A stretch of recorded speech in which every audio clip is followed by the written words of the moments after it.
আসন্ন জাতীয় সংসদ নির্বাচনে ভোট গ্রহণ চলাকালে নির্বাচনী পরিবেশ, আইন শৃঙ্খলা পরিস্থিতি এবং প্রতি 2 ঘন্টা পর পর ভোট প্রদানের হার সম্পর্কে তথ্য জানাবে ইসি।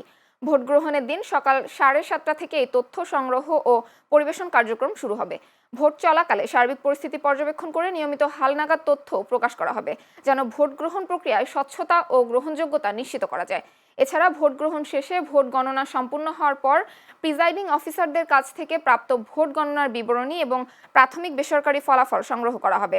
পরবর্তীতে এসব তথ্য ইসির নির্ধারিত পরিবেশন কেন্দ্র থেকে আনুষ্ঠানিকভাবে প্রকাশ করা হবে। নির্বাচন কমিশন জানায়, প্রাথমিক বেসরকারি ফলাফল পাওয়া পর্যন্ত এই কার্যক্রম অব্যাহত থাকবে।